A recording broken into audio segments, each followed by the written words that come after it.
Hello guys, ഇന്നത്തെ യാത്ര ജാർഖണ്ഡിലെ ഹുഡ്ഡി ഡിസ്ട്രിക്റ്റിലെ ആർക്കി എന്നൊരു ഗ്രാമപ്രദേശത്തിലോട്ടാണ് ഇന്നത്തെ യാത്ര.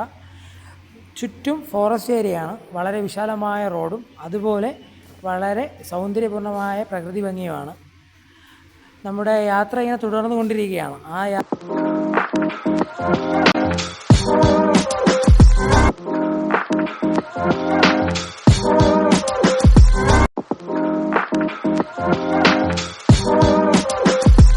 വരുന്ന വഴിക്കൊന്ന് വിശ്രമിക്കാൻ വണ്ടി നിർത്തിയപ്പോൾ കണ്ട കാഴ്ചയാണ് ഒരു ഗവൺമെൻറ് സ്കൂളും ചുറ്റുവട്ടമാണ്.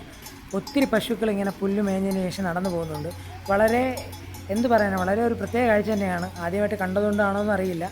കാരണം മനുഷ്യനും മൃഗങ്ങളും ഒരുമിച്ച് സന്തോഷത്തോടുകൂടി കഴിയാമെന്ന് വേണമെങ്കിൽ പറയാം. അതിനിടെ രണ്ടുപേർ തമ്മിൽ ഭയങ്കരമായ രീതിയിലുള്ള അടി നടക്കുകയാണ്. കൊമ്പ് ഓർക്കുകയാണ് ഇവിടെ കിടന്ന്.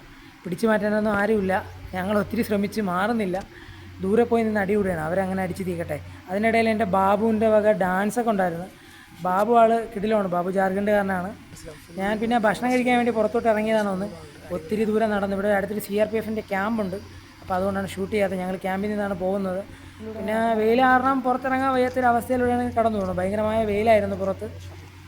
കണ്ണ് തുറന്ന് വീഡിയോ നോക്കാൻ പറ്റുന്നില്ല. ഭയങ്കരമായ ചൂടും വെയിലുമാണ്. ജാർഖണ്ഡിൽ നല്ല ചൂടുണ്ട്. ഇപ്പം എല്ലാം ഗ്രാമീണ പ്രദേശങ്ങളാണ്. അടുത്തടുത്ത് കടകളൊന്നുമില്ല. കുറച്ച് ദൂരെ നടക്കാറുണ്ട്. ഒത്തിരി നടന്ന് ഒട്ടും വയ്യാതായി. നടന്നു വരുന്ന വഴിക്ക് നല്ലൊരു മനോഹരമായ കാഴ്ചയാണ് കണ്ടത്. തൊട്ട് പിറകിലൊരു ആമ്പൽക്കുളമാണ്. ഇത്രയും വറ്റി വരേണ്ട ഭൂമിയിലൊരു കുളം. വളരെ മനോഹരമായിരുന്നു. വെള്ള ആമ്പലായിരുന്നു. സൂപ്പറായിരുന്നു. അതിനുശേഷം വീണ്ടും ഇങ്ങനെ നടന്ന് കട തപ്പി നടക്കുകയാണ്. ജാർഖണ്ഡാണോ കേരളമാണോ എന്നൊന്നുമില്ല. വിശന്നാൽ എവിടെയെങ്കിലും പോവുക, ഭക്ഷണം കഴിക്കുക. ഭക്ഷണത്തിന് വേണ്ടി ഇങ്ങനെ പോയപ്പോൾ ഒരു അനിയനെ പരിചയപ്പെട്ടു. അവൻ ഇങ്ങനെ സൈക്കിളിൽ കട കാണിച്ചു തരാമെന്ന് പറഞ്ഞ് അവന് ഞാനിവിടെ ഇങ്ങനെ നടക്കുകയാണ്. എൻ്റെ യാത്രയിൽ എനിക്കൊരു ജാർഖണ്ഡിൽ അനിയനെ കിട്ടിയിട്ടുണ്ട്.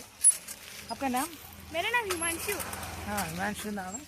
എനിക്ക് ഭക്ഷണം കഴിക്കാൻ വേണ്ടി ഒരു ധാബ എടുത്തിട്ടുണ്ടെന്ന് പറഞ്ഞു. അപ്പോൾ അവൻ കാണിച്ചു തരാമെന്ന് പറഞ്ഞ് ഞങ്ങൾ രണ്ടും കൂടെ പോവുകയാണ്. സൈക്കിളിലാണ് ഞങ്ങളിവിടെ നടന്നുകൊണ്ടിരിക്കുകയാണ്.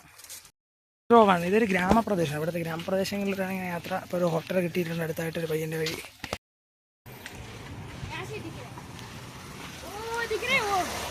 ओके आप यहाँ आए? Okay thank you. चले ना आपको उधर ही छोड़ देता हूँ. ओके भैया.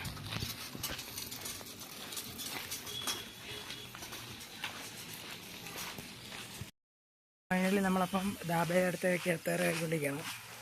ഇവിടെ കണ്ടല്ലേ, സൂപ്പറാണ്. ഇവിടെ അങ്ങനെ ഒരു ധാബയിൽ എത്തിയിരിക്കുകയാണ്. ഇവിടെ ഫുഡിന് വേണ്ടി പറഞ്ഞു. എനിക്ക് അങ്ങനെ സമോസയാണ് പറഞ്ഞത്. ധാബയിൽ നിന്ന് ഫുഡ് കിട്ടി. എല്ലാവരും ഉണ്ട് ഇവിടെ. അടിപൊളിയാണ്. നമ്മുടെ നാട് പോലെയല്ല, എല്ലാവരും നല്ല വൈബിലാണ്.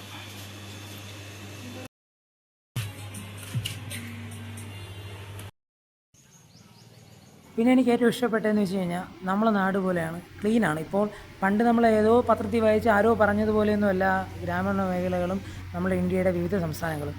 വളരെ നീറ്റാണ്, ക്ലീനാണ്.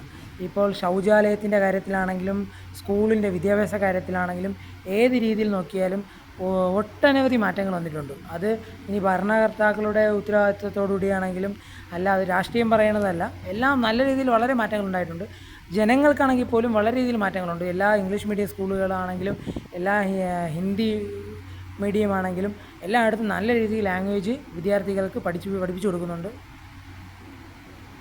അങ്ങനെ അടുത്ത കൂട്ടുകാരനെ കിട്ടി. അവനും ഞാനും കൂടെ ഇങ്ങനെ നടന്ന് ഞാറമരത്തിൽ ഞാറയ്ക്ക പറിക്കുന്ന കാണാൻ വേണ്ടി പോവുകയാണ്. ഞങ്ങൾക്ക് മുമ്പ് ഒരു ടീം അവിടെ ഞാറമരത്തിൽ കയറിയിട്ടുണ്ട്. അവൻ്റെ കൂട്ടുകാരന്മാരാണ്. അപ്പോൾ അവൻ എന്നെ വിളിച്ചുകൊണ്ട് ചേട്ടാ വാ നമ്മൾ ഞാറയ്ക്ക പറിക്കാമെന്ന് പറഞ്ഞ് കൊണ്ടുപോവുകയാണ്. ഞങ്ങൾ താഴെ നിന്ന് ഞാറയ്ക്ക പറക്കുന്നുണ്ട്, മേളിൽ നിന്ന് പറിച്ചു തരുന്നുണ്ട്. അതിൻ്റെ ഇടയിൽ ഗ്രാമപ്രദേശം ആയതുകൊണ്ട് ഗ്രാമീണർ അവരുടെ ജോലിയും കാര്യങ്ങളൊക്കെ കഴിഞ്ഞ് ഉണ്ണാൻ വേണ്ടി പോകാനുള്ള തയ്യാറെടുപ്പാണ്. ഏകദേശം ഉച്ചയായി. അതിൻ്റെ ഇടയിൽ കൂടെ നമ്മൾ കുരിപ്പിൻ്റെ ഫ്രണ്ട് വൈത്തൊക്കെ കൊണ്ട് ഒരു തവണ വീണായിരുന്നു. ഞാൻ പിന്നെ ഷൂട്ട് ചെയ്യാത്തതാണ്. കുട്ടികളല്ല, അവർ എൻജോയ് ചെയ്യട്ടെ. ഞാറയ്ക്ക പറിച്ച് തരുന്നു, ഞാൻ കഴിക്കുന്നു, ബാക്കി ഞങ്ങൾ സ്റ്റോർ ചെയ്യുന്നു. ഇപ്പം ഞാൻ നിൽക്കുന്നതിന് ചുറ്റും മുഴുവൻ കൃഷിപ്രദേശങ്ങളായതുകൊണ്ട് അവർക്ക് എല്ലാ കാര്യങ്ങളും വളരെ സന്തോഷത്തോടുകൂടി ജീവിക്കുന്നത്. ഇവിടുത്തെ സ്കൂളാണെങ്കിൽ പോലും രാവിലെ 6 മണി തൊട്ട് 12 മണി വരെ മാത്രമേ ഉള്ളൂ. അതിനുശേഷം അവർ അച്ഛൻ്റെയും അമ്മയുടെയും കൃഷിയിടങ്ങളിൽ സഹായിക്കുവാനായാലും സ്വന്തമായിട്ട് കച്ചവടം ചെയ്യാനുമായാലും പോകുന്നു. ഇപ്പം വളരെ നോർത്തിനെ കുറിച്ച് പറയുകയാണെങ്കിൽ വളരെ മനോഹരമായ കാഴ്ചകളാണ് സമ്മാനിച്ചിട്ടുള്ള ഓരോ നിമിഷവും. ആരോ എവിടെ ഇരുന്ന് വായിച്ച പുസ്തകത്തിൽ പറയുന്ന പോലെ അവിടെ ഇവിടെയാണ് അങ്ങനെയാണെന്നൊന്നുമില്ല. ഞാൻ അനുഭവിച്ച അനുഭവം കൊണ്ട് പറയുകയാണെങ്കിൽ വളരെ മനോഹരമായ ജീവിത രീതിയാണ് അവരുടേത്. ഓരോ കാര്യങ്ങളിൽ അവർ സന്തോഷം കണ്ടെത്തുന്നത്, അതാണ് ആവശ്യം. പിന്നെ കൃഷി കഴിഞ്ഞിട്ടിരുന്ന വയലാണ്. അടുത്ത കൃഷിക്കുള്ള തയ്യാറെടുപ്പിലാണെന്നാണ് ഞാൻ ചോദിച്ചപ്പോൾ മനസ്സിലായത്.